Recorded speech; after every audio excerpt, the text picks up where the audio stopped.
Welcome back to Houston Life. This weekend, the Athletes in Acting Awards will be handed out here in Houston, and a former NFL player will be honored after sharing in a film last year his true life story of overcoming obstacles. His name is Vernon Turner, and he joins us now along with Larry York, founder of the Athletes in Acting Awards.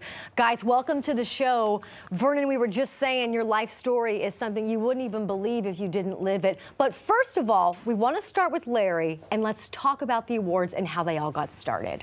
Well, the awards, thanks for having us, got started back in 2007 when I saw Michael Strahan in a Subway commercial, Peyton Manning, and then a MasterCard commercial. And I said, well, why isn't someone honoring these guys in commercials? And I thought they do more than that in the movies, radio, television, stage, and print. And I thought, okay, let's do it. I'll do it. And so that's how it was conceived, by watching those two guys. So essentially celebrating athletes who are using their platform and their fame, aside from their work on the field, celebrating their story essentially out there in the world, in the media. Absolutely. This is the pro athletes version of the Emmys, the Oscars, the Tonys, the ESPYs for those mediums. So I'm looking forward to growing this. And we have here Mr. Vernon Turner, the first ever Thrivers Award. He's the inaugural Thrivers Award winner. And so I'll let you talk about him, but we can talk about me a little bit later and about the particulars when the show is going to be. I can tell you're a producer, Larry. Yeah. I can tell. Yeah. Well, Vernon, you are the oldest of 5 siblings. You had quite the upbringing. You have an incredible story. For people who don't know much about you, can you give us a little bit of a small summary about you? It's probably almost impossible to do a small summary, but you know, as I mentioned before, had I not lived it, I would not believe it. You know, the oldest of 5, Brooklyn, Staten Island, New York, and my mom was a severe drug addict, and she was out in the street. Long story short, that left me to be the caregiver for my family. So. And sadly, your mom succumbed to her opioid addiction when you were just 15 years old. So you were left without a mother there.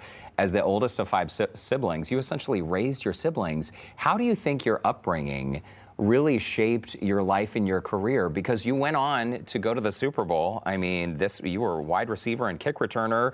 You went to the Super Bowl in 1990 with the Bills. I mean, your story, your upbringing didn't exactly set the stage for just an easy life filled with success. Again, if I didn't live it, I would not believe it. I had no business playing professional anything. I was not that good of an athlete. Wasn't that good of a football player, but it was the circumstances. My mom died when I was a sophomore in high school. My dad passed, now I was a freshman in college. And I begged an aunt to move into my home while I was in college. That was my freshman year. Senior year comes around, I get a phone call. She couldn't do it anymore. We had to split the kids apart. Now, prior to that, to rewind, at age 11, I walked into my mom in the bathroom shooting up. And she made me go in that bathroom and made me promise her that, number one, I would never take drugs. I would never do anything like that. And the other one was the fact that I had to keep the family together if anything were to ever happen to her or my dad. Oh my gosh. And at the time, it was like the Charlie Brown teacher, you know, and I was just more upset the fact that she had me sit in that bathroom and watch her do that stuff. But she passed, and that hit. And then I go off to college, and then my dad passed. And everything I thought about at that point moving forward was, if anything were to ever happen, it was my responsibility. It's a lot of pressure. Yeah, a lot. I didn't realize how much until I got my aunt to move in, and in my senior year, she calls and tells me in college, I'm in my dorm room, she calls me and tells me that she couldn't care for them anymore. We have to split the kids apart. And that wasn't an option. So I got the bright idea to call my high school football coach, Fred Oliveri, and say, Coach, I'm going pro, right? So he didn't hesitate though. Okay, let's get you an agent. And guys, when I tell you that it was something that, it was a miracle. I was a 5'8", 165 pounds, average in college. And I transformed myself in 8.5 weeks to something that I didn't even recognize. But at the end of the day, I had no business playing professional anything. I cried like a baby every time I worked out for 2 reasons. what I was putting my body through. I was doing 3 workouts a day for 8.5 weeks. The other reason why I was crying was because I knew that if I did not pull this off, my family was gone. Wow. So if they weren't ready to die on the field, who I was playing up against, it was a wrap. I had them because I was ready, literally ready to die on the field. And so it's a storybook dream because when I made it to the Buffalo Bills, they made a routine decision to sign me on their practice squad. And we all cheered and cried, my brothers and sisters, when they found out. I broke away from them and went to the same bathroom that my mom made me promise to keep them together.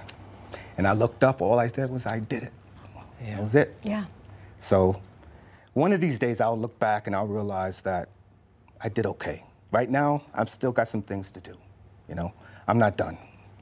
You're not done, but No, you're you're doing not. just fine. You've got a dynamic story. The NFL put a film together last year, which you're going to be up for an award.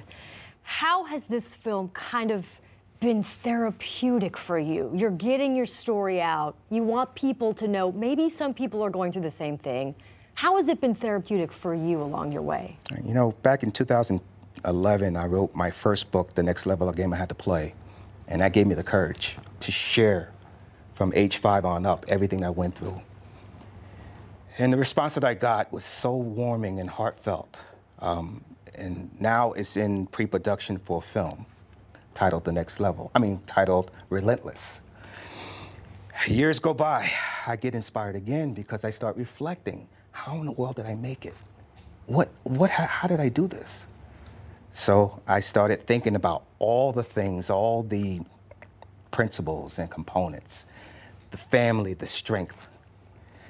It just, it was something that I could not imagine me pulling off, but it happened. It is quite a life you have lived, Vernon Turner and Larry York. Thank you for founding the awards. Vernon, thank you for sharing some of your story. And by the way, you can hear more because the Athletes in Acting Award ceremony is happening Saturday, June 10th at Norris Conference and Event Center in Houston. The cocktail reception is at 5:30 p.m. Awards are at 7. For more information, you can visit our website, HoustonLife.tv. Just look for that scene on Houston Life section. And gentlemen, thanks once again. Thank you. Thank you. Thank you. Thank you.